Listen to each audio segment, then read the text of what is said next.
Okay. I guess it looks like I'm here, but then I don't know what the deal is. So hopefully you can see me. I don't think it's on YouTube, but I am going to um, try to do it again right now on Facebook. Anyway, one of the things I think is really important is that you do put yourself um, first in the workplace when you're being bullied. And the reason that I say that is because one of the things that ends up happening when you're being bullied is that um, is that we have a tendency. Okay, so I think I'm back on YouTube and I think I'm on Facebook. I don't know why I'm having so many technical issues, but here we are. So it is important to put yourself first when you're being bullied, because the reality is you're in a workplace where 99.9% of the time you're the one who's being put last. You're the one who's being mistreated. You're the one who's being abused. That's what workplace bullying is. It's workplace abuse. And I think I would like to start 2025 going forward talking about it for what it is, because I think a lot of times, I digress for 2 seconds, is when we use kind of this idea about, and we call it workplace bullying. Yes, that's exactly what it is, except it's more than that. It's workplace abuse. It's workplace trauma. And that's why it's so important for you to put yourself first in that in 2025 in the workplace, is to protect your sense of self and who you are as a person and also as a professional.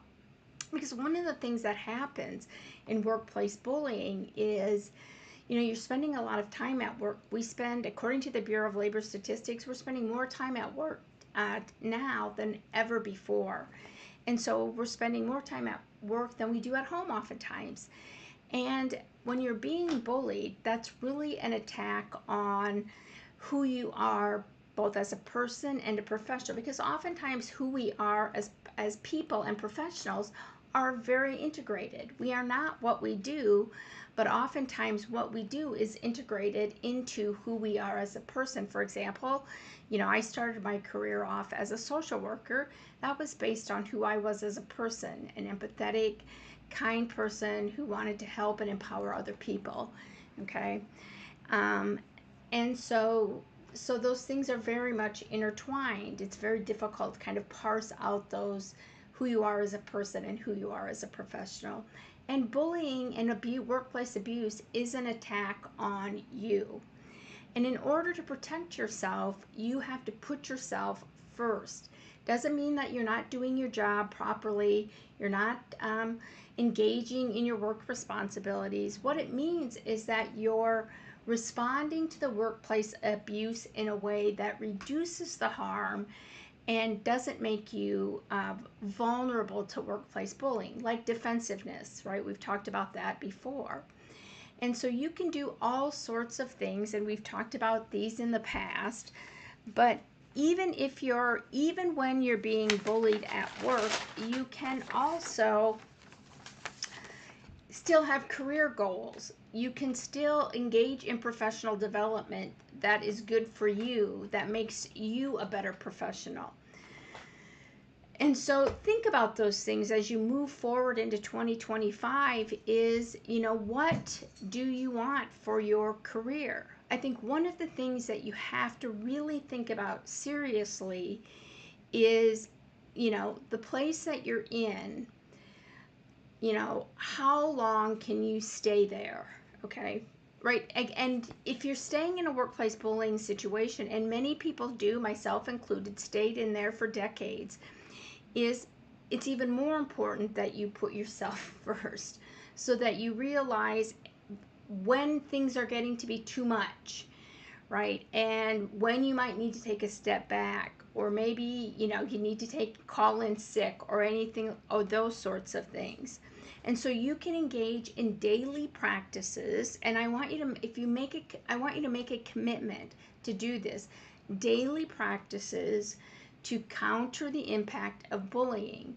And that means, like when you're being bullied and they're coming at you and attacking you about your, and gaslighting you about your professional work, that you replace what they're saying with something positive, and right, and you find evidence every day that you can say, hey, I'm doing these things. So one of the things you might try, is very simple, honestly, is just in your daily practice at work, is writing down 3 or 4 things every day that you do or have done in that day to counter what they're saying about you. So if your bully says to you something like, well, you don't do your paperwork, and you haven't written this grant, or you haven't done that, right? Finding evidence that counters that you write down and look at, and just confirm to yourself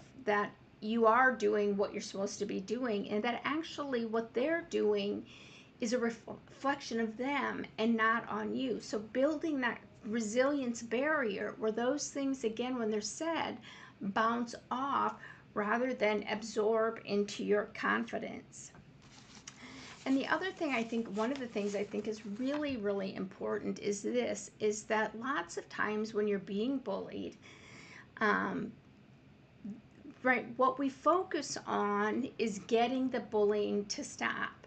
Again, which is 100% okay, right? Because that's what should happen. When you're being abused at work, leadership or your supervisor and human resources should find that offensive, and they should then opt to stop it, okay? And because workplace bullying is so complicated, and it's in the organizational culture, it's in the group dynamics, there's all these sort of factors where the bullying has been weaved in, that it changes your organization from a normal, quote unquote, normal healthy environment to one that's massively dysfunctional. So those normal things that we would do to curb conflict or curb an issue we have with another colleague or something like that, like reporting, like going to talk to that person, like setting your boundaries, those sorts of things generally don't work, okay? So because by the time you report, oftentimes human resources already has bias against you based on what the bully and the rest of the bystanders in that organization have said about you, okay? And so because it's so complicated, those things where you want it to stop and it should be stopped don't work.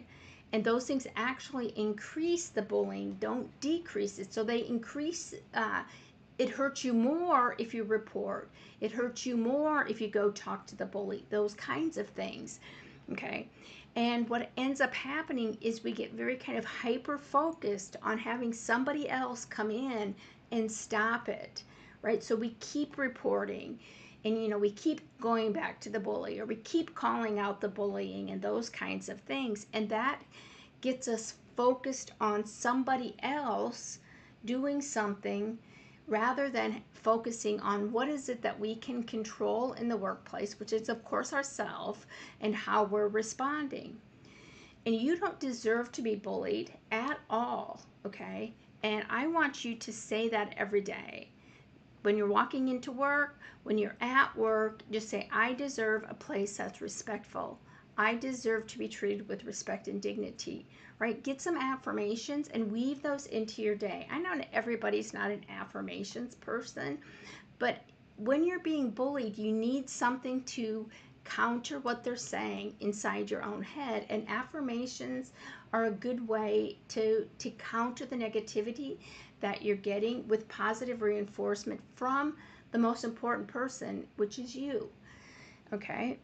So just try it out for a couple of times, because you want those daily practices to negate the bullying.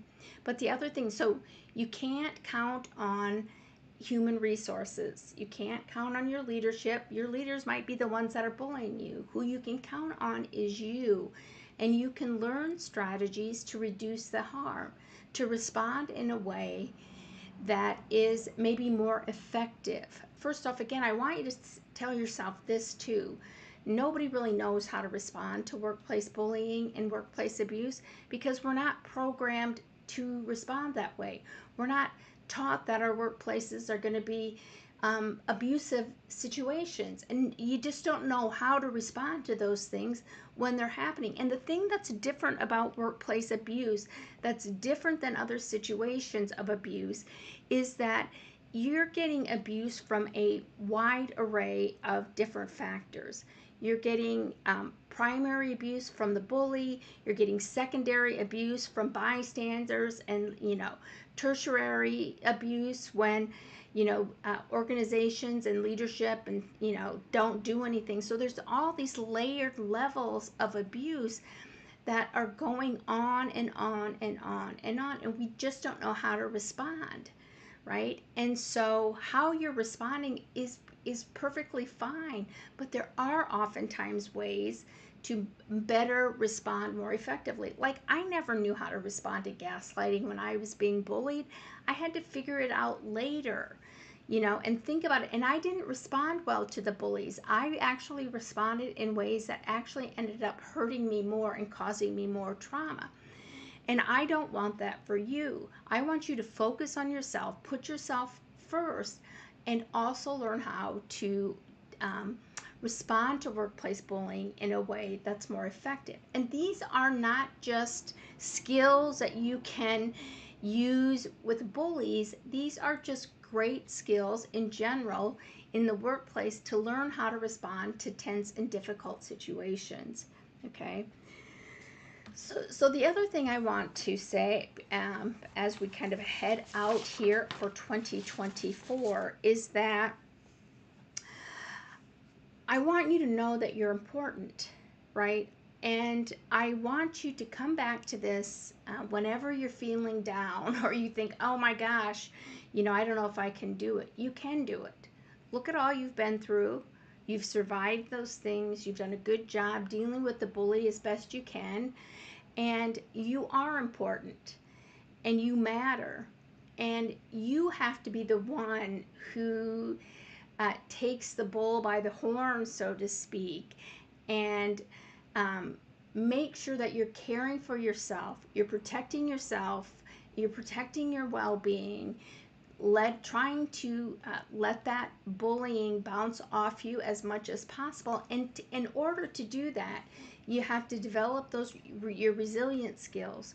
You have to make concerted and conscious efforts every day, not every other day, not once a week, every day, because bullying is that difficult. Okay, is every day you have to rebuild and keep your confidence up. And in order to do that, you have to make conscious efforts to do that. And that's what I want you to do starting tomorrow, or even starting right now, is just develop 3 or 4 things that you can do every day, like writing down, keeping a journal of all of the things that you've accomplished during that day, and then looking at it. Get some affirmations that you can use every day. Like I had a little mantra I would, try to boost myself up to go into the workplace every day.